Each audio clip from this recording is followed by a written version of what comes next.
presumed dead after her murder. She walked into the Duke's Christmas ball, alive with his secret. The woman in the winter cloak shouldn't have existed. 6 months ago, Phoebe Caldwell had drowned in an icy river after her carriage plunged off a bridge. The death certificate had been signed. The funeral had been held. Yet now she stood at the entrance to the Duke of Larkmoor's Christmas ball, her gloved hand reaching for the veil that concealed her face. As she lifted the silk, revealing features the household would never forget, the ballroom fell silent in that terrifying way polite society does shock, like a slow strangling.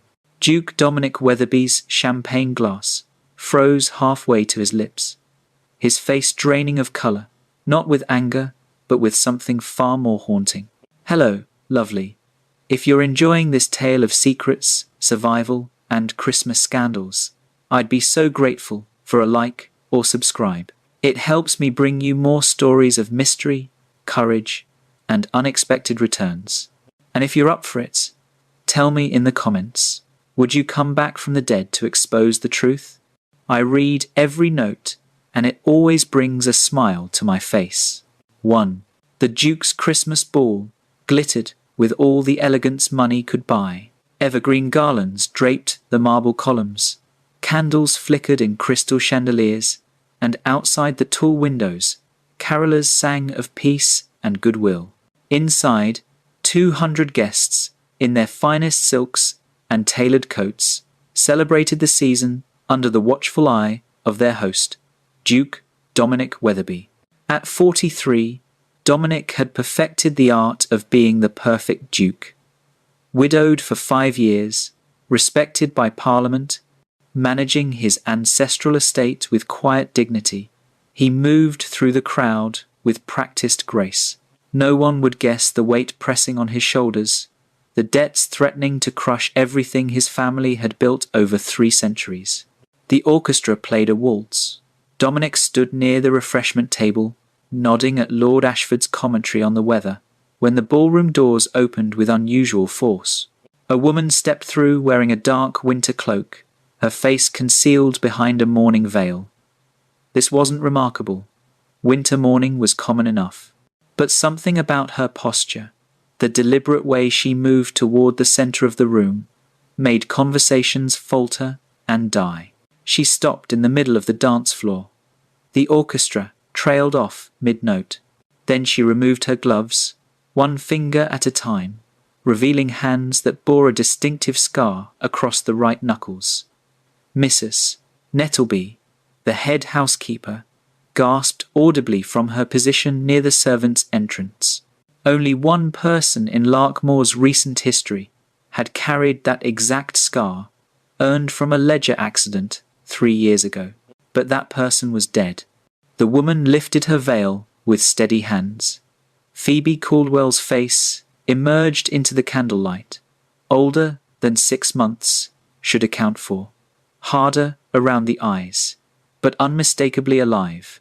The silence stretched like glass about to shatter. Ladies gripped their fans. Gentlemen exchanged confused glances.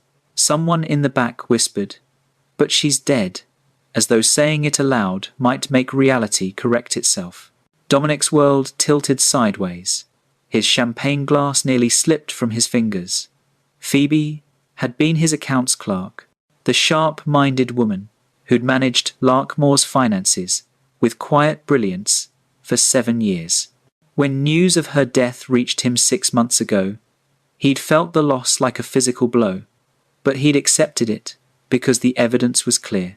The magistrate's report, the death certificate, the testimony of witnesses. Now she walked toward him through a sea of stunned aristocrats. Her brown travelling dress, simple but clean, her dark hair pinned severely back. She didn't rush. She didn't explain. She simply approached him with the same directness she'd always shown in the estate office, as though 6 months of being dead meant nothing at all. When she reached him, she spoke quietly enough that only he could hear. "You're not the man they think you are, Your Grace, and neither am I." Before he could respond, She pressed a sealed packet into his hand. 3 words were written across it in her familiar handwriting. Bank ledger, Larkmore. Ice flooded Dominic's veins. That packet contained evidence of his father's catastrophic debts. The mortgages Dominic had quietly arranged to save tenant farms and staff wages.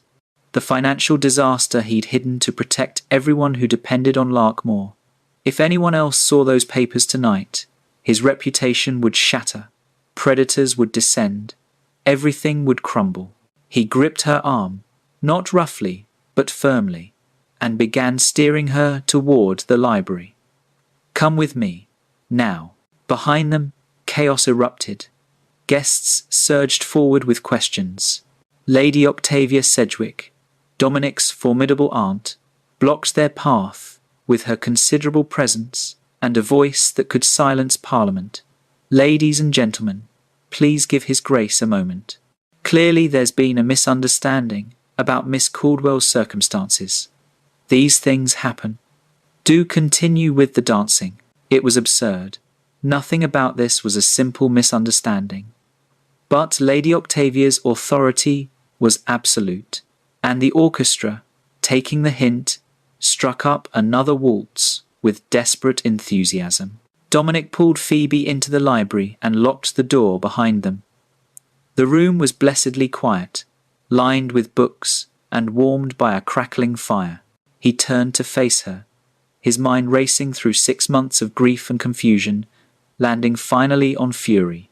You let me believe you were dead. You believed it rather easily. Her voice was dry, controlled, holding none of the emotion he felt burning through his chest. There was a magistrate's report, Phoebe, a death certificate signed by a doctor. What was I supposed to think? That someone wanted me dead, badly enough to forge documents. She moved to the fire, extending her hands toward the warmth. The carriage accident wasn't an accident, Your Grace. It was murder, and it failed. The word murder hit him like a fist. Who? Why? Phoebe turned to face him fully, and he saw something in her expression that hadn't been there before. A wariness, a hardness earned through survival. Because I found evidence of theft. Someone inside your family has been embezzling from Larkmore for 2 years. They've been using your father's debts as cover, routing money through fake charitable funds, forging your signature on documents. When I got close to proving it, they arranged my death. Dominic felt the room tilt again. Who? Before she could answer, a knock sounded at the door. A footman's voice came through, apologetic but insistent. Your Grace, Sir Alden Markham wishes a word. He says it's urgent. Sir Alden, Dominic's cousin, the man who'd been helping manage Larkmore's finances for the past year. Dominic's jaw tightened. Phoebe's fingers curled around a brass letter opener from his desk, her knuckles white with tension. Tell Sir Alden I'll be out shortly, Dominic called back, his voice steady despite the storm building inside him. When the footman's footsteps faded, he turned back to Phoebe. Tell me everything, now.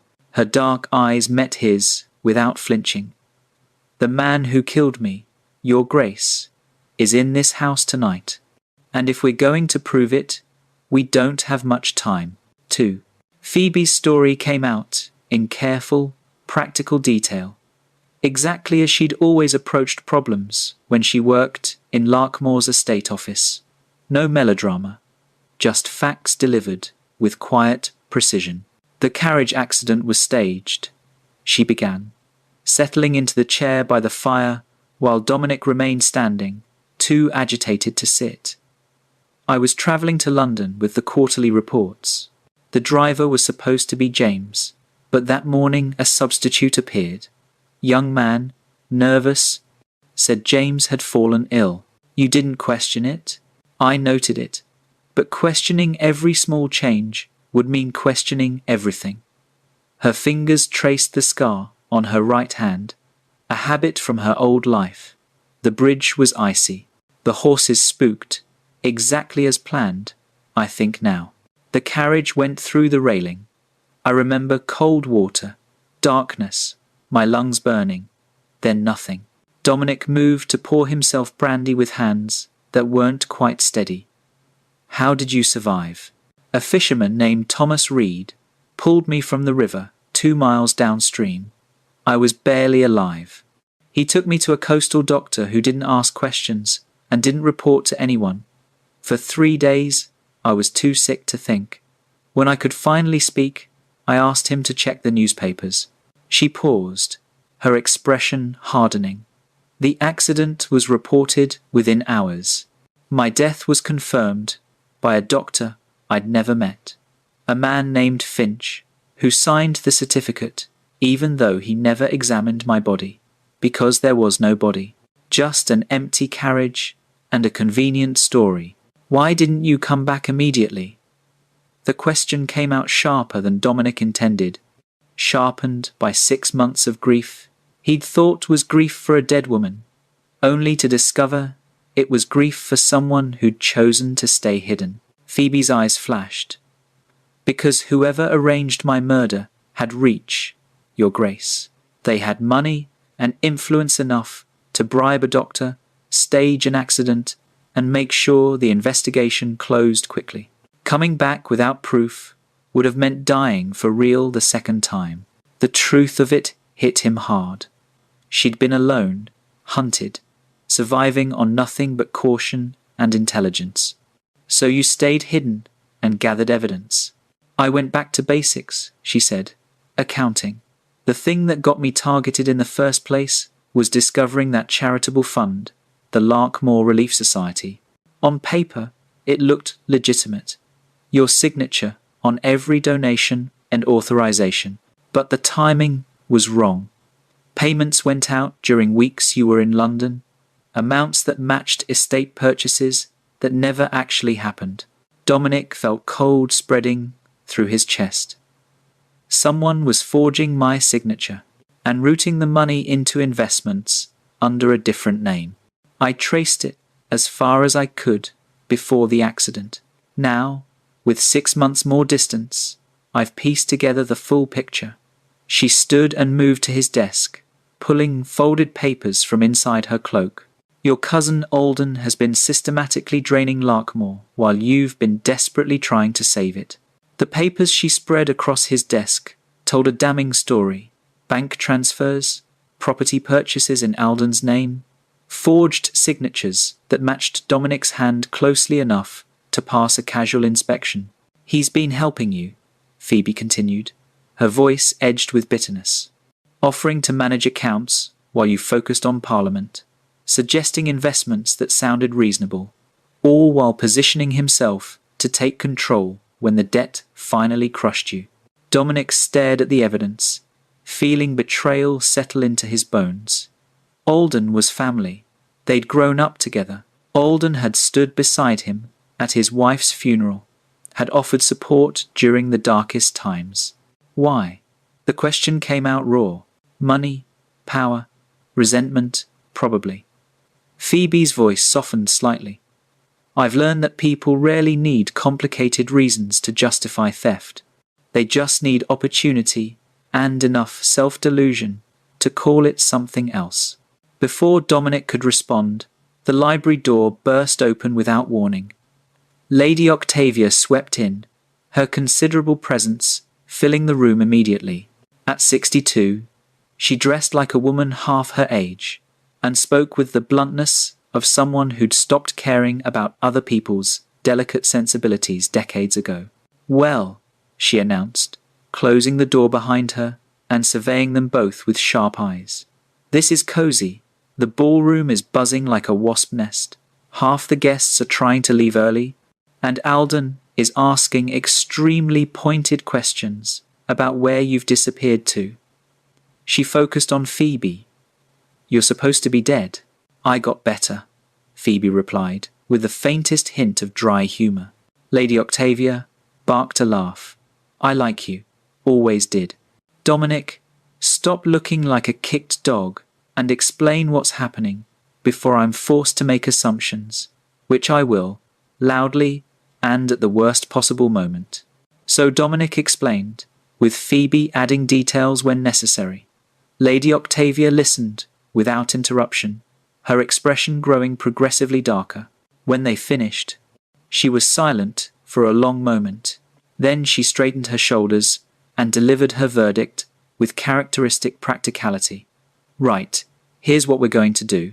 Phoebe stays at Larkmoor under my protection. If anyone asks, she's been recovering from injuries in my London townhouse, and I brought her back for Christmas because I'm eccentric and I do what I want. We have 2 days of holiday festivities left. Plenty of time to watch who panics about her return. Aunt Octavia, this isn't a game, Dominic began. Neither is embezzlement and attempted murder, which is why we're going to handle this properly. She fixed him with a look that had cowed better men. And if either of you is planning something noble and stupid before we have all our evidence lined up, do it after pudding. Heroics on an empty stomach are always sloppy. Despite everything, Dominic felt a flicker of gratitude. Lady Octavia had a gift for making impossible situations feel manageable through sheer force of personality. They were planning next steps when Dominic crossed to his private safe, intending to secure the original mortgage documents. The safe door swung open at his touch, already unlocked. His stomach dropped. What is it? Phoebe moved beside him instantly. Dominic stared at the empty shelf where the most damaging papers had been kept. Someone's been through my safe. The original documents proving the estate's debt. They're gone. Phoebe's face went pale. Then whoever has them now has everything they need to destroy you. We're out of time. 3. Morning arrived cold and bright over Larkmoor's snow-dusted grounds. While the household stirred to life with the bustle of post-ball cleanup, Phoebe and Dominic began their investigation in earnest. They started in the estate office, where Phoebe had worked for 7 years. The room felt strange to her now, familiar yet foreign, like returning to a childhood home after decades away. Her old desk sat exactly where she'd left it, covered in a thin layer of dust that suggested no one had properly used the space since her supposed death. The books are current, Dominic said, running his finger down the ledger columns. Alden has been maintaining them. Everything appears perfectly in order. On the surface, Phoebe pulled a second set of ledgers from a locked drawer, a drawer she'd always kept her personal working copies in. But these tell a different story. Look at the dates. She showed him the pattern she'd discovered months ago. Every 3rd Tuesday, like clockwork, a payment went out to the Larkmoor Relief Society. Always exactly £300. Always authorised during weeks Dominic was away. The Relief Society was established by your father 15 years ago, Phoebe explained. Legitimate charitable work, supporting tenant families during hard harvests, funding the village school. But 2 years ago, the payments increased and the beneficiaries changed. Dominic studied the entries with growing anger. These families don't exist. No, the money was being redirected into investment accounts, railway shares, mining operations, property development, all purchased under an investment company called Markham Holdings. Alden. Phoebe flipped to another page covered in her careful annotations. He's been building a portfolio with your money, while you've been mortgaging actual estate lands to cover what you thought were legitimate charitable expenses. Dominic slumped into the chair behind the desk, the weight of it pressing down on him. Why didn't I see it? Because you were grieving, exhausted, and trusting family. Phoebe's voice gentled slightly. He positioned himself as your support, taking burdens off your shoulders. People don't question help when they're drowning. A knock at the door interrupted them. Mrs. Nettleby, the head housekeeper, entered carrying a tea tray. The woman had worked at Larkmoor for 30 years and knew every secret the house held, or thought she did until last night. Your Grace, Miss Caldwell. She set the tray down with her usual efficiency, but her eyes lingered on Phoebe, with something between relief and suspicion. The staff is wondering about arrangements for Miss Caldwell's stay. Lady Octavia has invited Miss Caldwell to remain as her guest through the season, Dominic said smoothly. Please prepare the rose room.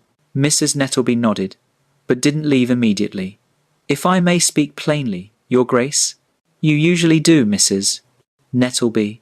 The day Miss Caldwell was meant to leave, Sir Alden was very insistent about which driver should take her to London. James had fallen ill that morning, quite suddenly. Sir Alden personally arranged for the substitute. The temperature in the room seemed to drop. Phoebe and Dominic exchanged looks. Did you find that unusual at the time? Phoebe asked carefully. I noted it, miss. One notes many things in this work. Whether one speaks of them depends on whether anyone's listening. Mrs. Nettleby folded her hands. I'm pleased you're not dead. You kept the accounts honest, which is rarer than it should be. After she left, Dominic stood and moved to the window overlooking the stable yard. She's giving us intelligence. Everyone in this house sees things we don't. Then we need to ask the right questions to the right people. Phoebe joined him at the window. Who else would Alden have needed to bribe or threaten? The substitute driver, certainly. The doctor who signed my death certificate. Anyone with access to your study and safe. They spent the morning interviewing staff with careful subtlety. Thomas, the young footman, remembered Sir Alden frequently working late in the study, very dedicated to helping Your Grace, he'd said, not realizing the significance. Mary, the downstairs maid, recalled Sir Alden asking detailed questions about household routines and schedules. By afternoon, they had assembled a damning picture of opportunity and access, but they needed proof that would stand up in a courtroom, not just suspicions and circumstantial evidence. The doctor, Phoebe said suddenly, Dr. Finch, who signed my death certificate. He's the weak link. Men who falsify documents for money usually do it more than once. If we can prove he's done this before, his testimony becomes worthless, and the entire death certificate falls apart. Dominic nodded slowly. Lady Octavia has contacts in London who can investigate quietly, but that takes time we may not have. The holiday gathering continues tomorrow night. If Alden suspects we're building a case against him, he'll disappear with whatever he's stolen. Then we set a trap. Phoebe's expression hardened with determination. Tomorrow night's gathering, we make him think he's won. That I'm just a confused woman back from a misunderstanding, and you're still the desperate Duke barely holding on. When he makes his move to finish what he started, we catch him. That's dangerous. So is waiting.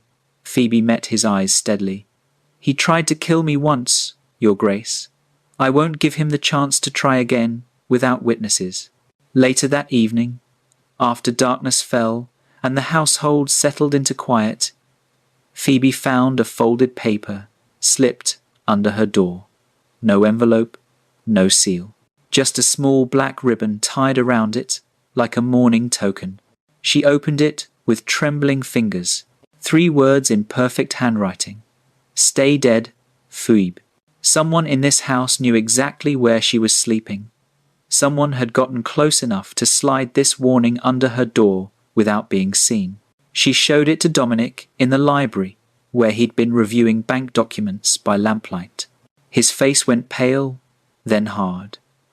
You're moving to the room next to mine. No arguments. Your Grace. The scandal. Damn the scandal. His voice was rough with fear and anger. Someone in this house wants you dead, and they're close. Too close. I won't risk your life for propriety. Phoebe wanted to argue, to maintain the proper distance between employer and employee, duke and commoner. But the black ribbon in her hand, and the very real threat it represented, made the argument feel hollow. All right, she agreed quietly. until we catch him." What neither of them said, but both understood, was that tomorrow's gathering would decide everything. Either they would expose Alden and save Larkmore, or they would fail, and the consequences would be catastrophic. 4. The second night of Christmas celebration arrived with fresh snow and dangerous anticipation. Larkmore's ballroom glittered with renewed elegance. Evergreen garlands woven through with red ribbons, candles reflecting off silver and crystal, guests arriving in their finest, for what they assumed would be another pleasant evening of holiday festivities. They had no idea they were walking into a trial. Sir Alden Markham arrived early, looking every inch the concerned cousin in his perfectly tailored evening clothes. At 40, he was handsome in that effortless way some men achieved through good breeding and better tailors. His charm had always come naturally, disarming people before they thought to question his motives. He found Dominic in the study, exactly as planned. "Cousin," Alden began warmly, closing the door behind him.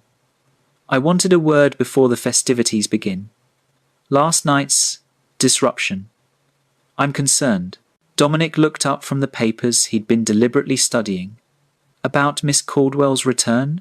About what it means?" Alden moved closer, his expression carefully sympathetic.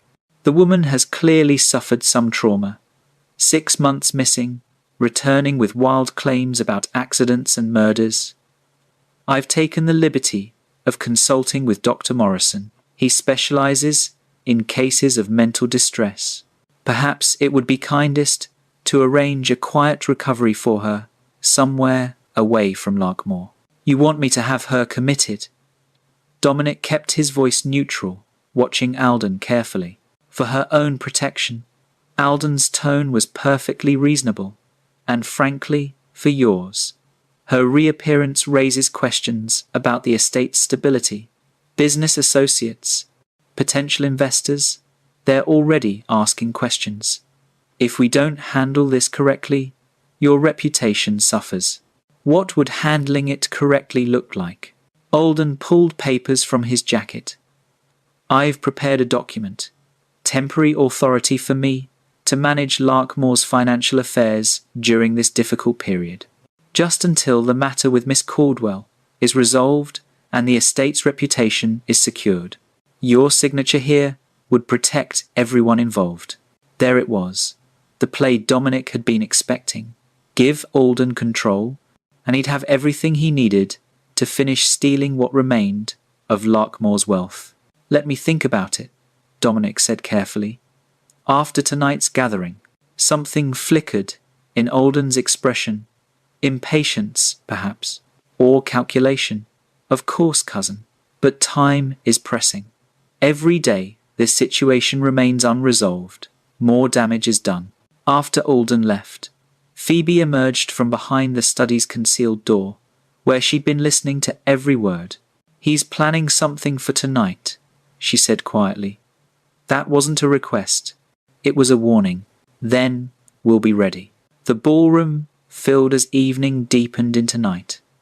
This gathering was smaller than the previous night's ball, perhaps 80 guests instead of 200, but more intimate for it. Lady Octavia had carefully curated the guest list, inviting people who valued substance over scandal, progressive-minded families, local gentry who respected Dominic's work protecting tenant rights, and most importantly, a discreet Bow Street runner named Mr. Graves, introduced as Lady Octavia's personal security given the increased concern about pickpockets during the holiday season. Phoebe entered the ballroom just as the orchestra began a waltz.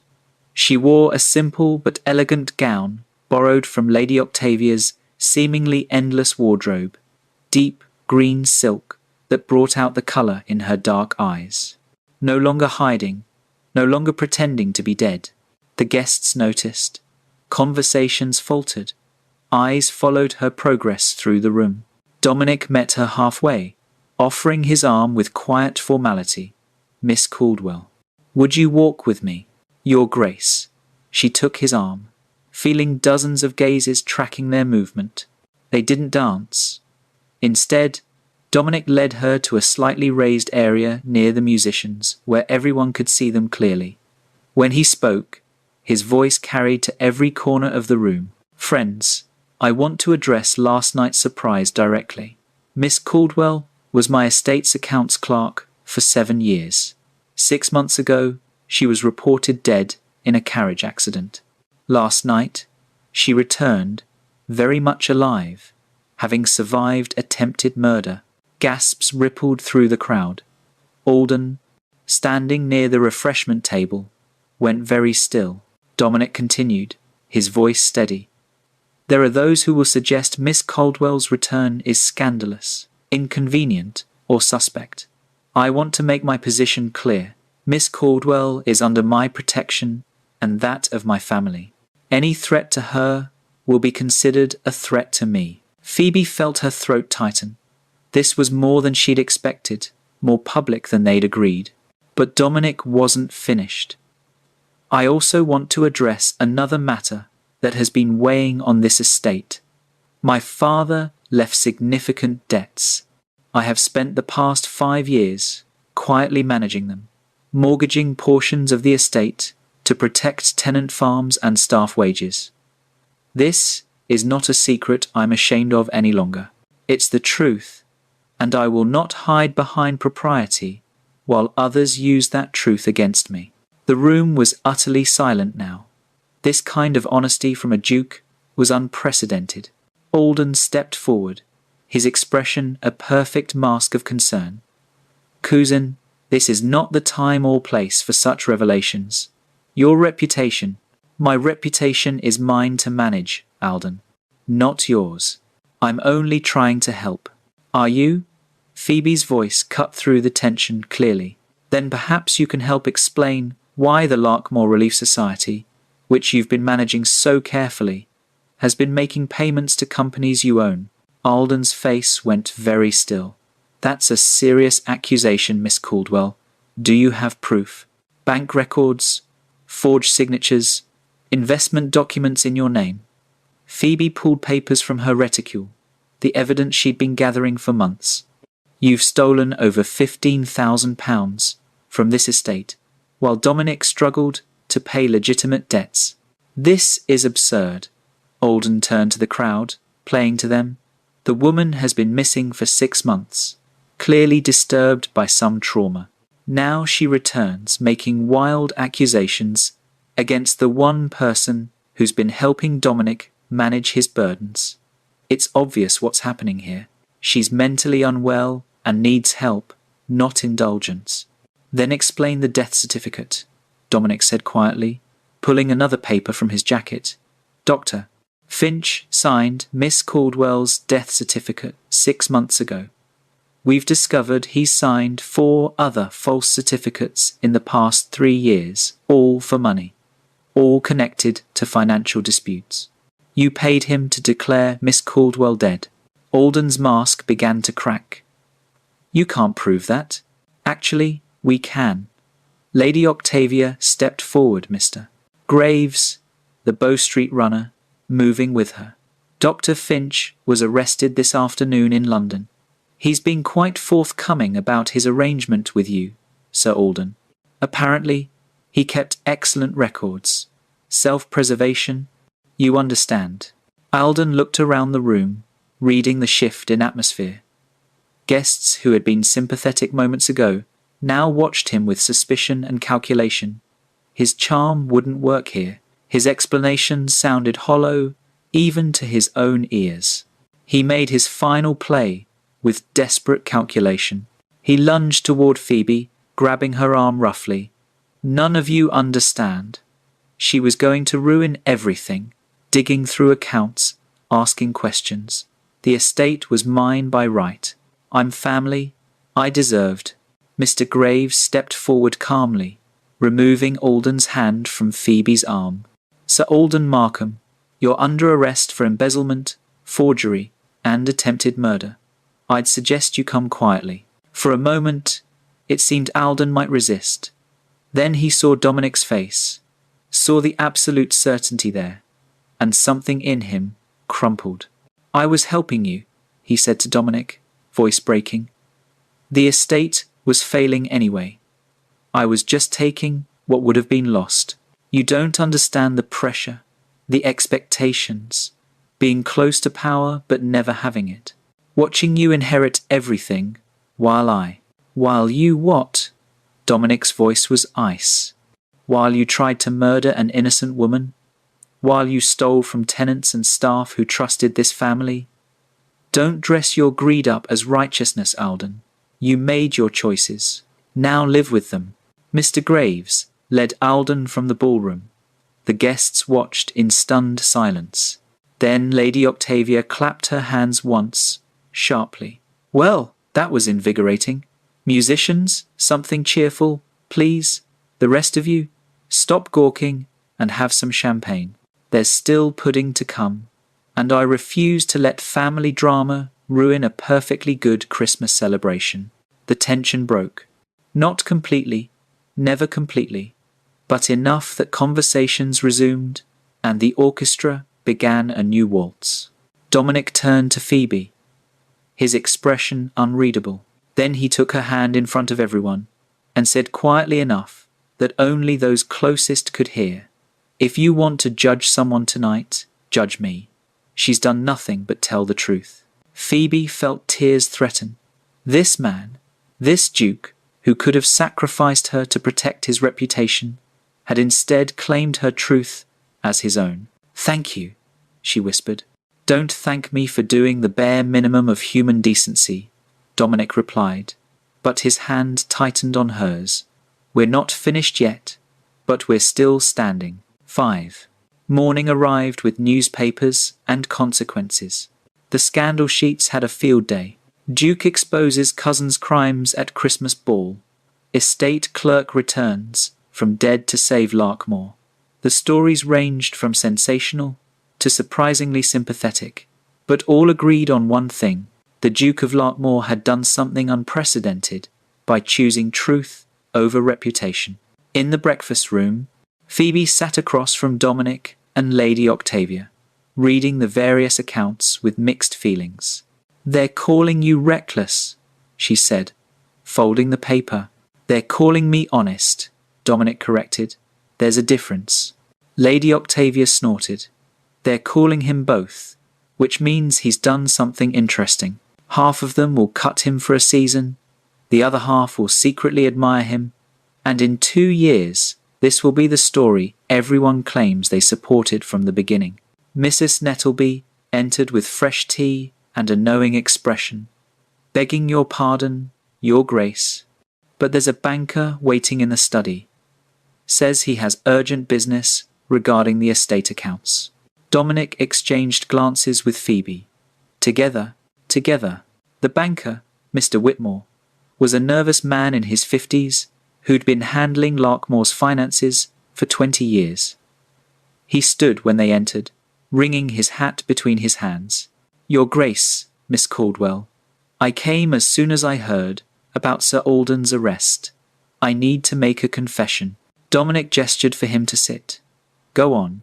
"Sir Alden approached me 18 months ago. Said he was helping you restructure debts. He had documents with your signature, authorization to move funds between accounts. I should have verified more carefully. I should have asked questions. But he was family, and you'd given him authority before, so I assumed." Mr. Whitmore's voice trailed off miserably. "I've been helping him steal from you, not knowingly, but that doesn't matter. I failed in my duty." Phoebe studied him carefully. "Did you profit from it?" "No, miss. I charged standard fees, nothing more. But I should have seen the pattern. The relief fund payments, the investment transfers. If I'd been more diligent, then you would have been the next unfortunate accident," Dominic said quietly. "Alden was thorough. He targeted everyone who might have exposed him. You're not culpable, Mr. Whitmore, but you can help us now. We need accurate accounting of everything Alden stole. Can you provide that?" "I've already begun assembling it, Your Grace. Every transaction, every document. It will take a week, perhaps 2, but you'll have a complete picture. After he left, Phoebe pulled out her own ledgers and began the meticulous work of reconstructing Larkmoor's true financial position. Not the disaster Alden had manufactured, but the real state of things. Dominic watched her work, marveling at the focus she brought to columns of numbers. This was the woman he'd trusted with his estate's accounts for 7 years. The woman he'd grieved. The woman who'd come back from death to save him. "Phoebe," he said quietly. She looked up, pencil still in hand. "I'm sorry." "For what?" "For accepting your death, without fighting harder to find the truth. For being so buried in my own problems that I didn't see what was happening under my nose. For being human," Phoebe interrupted gently. "For being exhausted and trusting family. Dominic, you're not responsible for Alden's choices." It was the first time she'd used his given name. The informality felt right, somehow. Natural after everything they'd been through. "I should have protected you better. You didn't bury me. You didn't file me away. You grieved, which means I mattered." She set down her pencil. "Now we move forward. These accounts show Larkmoor is damaged, but not destroyed. With Alden's stolen funds recovered, we can restructure the legitimate debts. The tenants are secure. The staff's wages are protected. We're not wealthy, but we're stable." "We?" Phoebe realized what she'd said, felt color rise in her cheeks. "I meant you, the estate. I wasn't presuming. What if I want you to presume?" Dominic moved around the desk to stand beside her. "Phoebe, I need to ask you something, and I need you to answer honestly.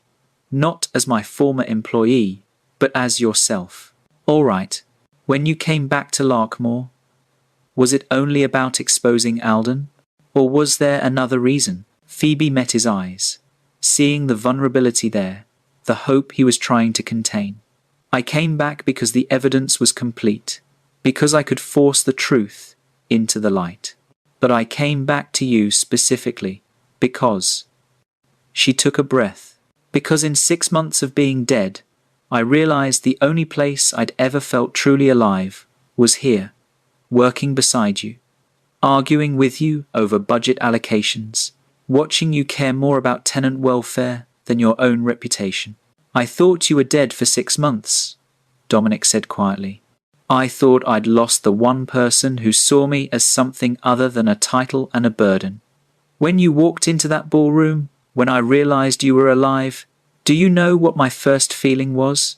Fear? Relief. Pure, overwhelming relief that you existed in the world, that I might have a chance to tell you the truth." "What truth?"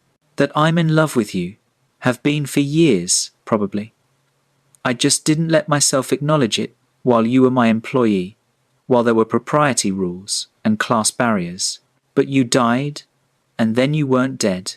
And all those rules suddenly felt absurd compared to the simple fact that I love you and I want you in my life. Not as my employee, as my partner." Phoebe felt tears spill over. "Dominic, I'm a commoner, a clerk. Society will. Society already thinks I'm reckless. Let's prove them right." He took both her hands. "Marry me, Phoebe. Not because I need saving, because I'm done living without someone who tells me the truth. Not because it's proper or expected, but because I choose you. I choose truth over propriety. I choose partnership over performance. I choose you. There will be consequences. There are always consequences, but I'd rather face them with you than hide from them alone." He smiled slightly. "Besides, Lady Octavia has already started planning the wedding. I heard her discussing guest lists with Mrs. Nettleby this morning." Phoebe laughed through her tears. "Of course she has. Is that a yes?" "On one condition." Phoebe's voice was steady now. "I keep authority over the estate accounts. I start a village literacy program with the recovered funds. And I don't become a decorative duchess who smiles and says nothing, while men make all the decisions. I wouldn't want you to be anyone other than exactly who you are. Then yes, I'll marry you. They sealed it with a kiss that tasted of survival and hope, and the rare courage of choosing truth over ease. 2 weeks later, on Christmas Day, Larkmoor's village church was full for morning service. Dominic and Phoebe walked out together afterward, past staff and tenants, and villagers who'd come to see this impossible thing. A duke who chose a clerk, a woman who came back from death, a love built on partnership rather than propriety.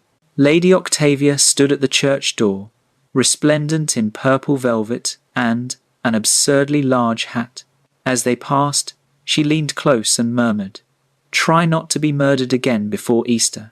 It plays havoc with my guest list." Phoebe smiled. "I'll do my best." They walked through snow-dusted grounds toward a future they would build together, not rescued, not saved, but earned through honesty and courage and the revolutionary choice to value truth over appearance. Behind them, Mrs. Nettleby whispered to Cook, "Best Christmas in 40 years, if you ask me. Proper exciting." Cook nodded sagely. Nothing like a good resurrection to liven up the season. And so, dear listeners, Phoebe and Dominic proved that sometimes the bravest act is choosing truth when lies would be easier, choosing partnership when society demands hierarchy, and choosing love when fear would be safer. They didn't change the world overnight, but they changed what was possible at Larkmoor, and sometimes that's revolution enough. If this story touched your heart, please show your support by liking this video and subscribing for more tales of mystery, courage, and love that defies expectations. I'd love to hear your thoughts. Would you have had the courage to come back from the dead to expose the truth? What would you do in Phoebe's place? Share your reflections in the comments below.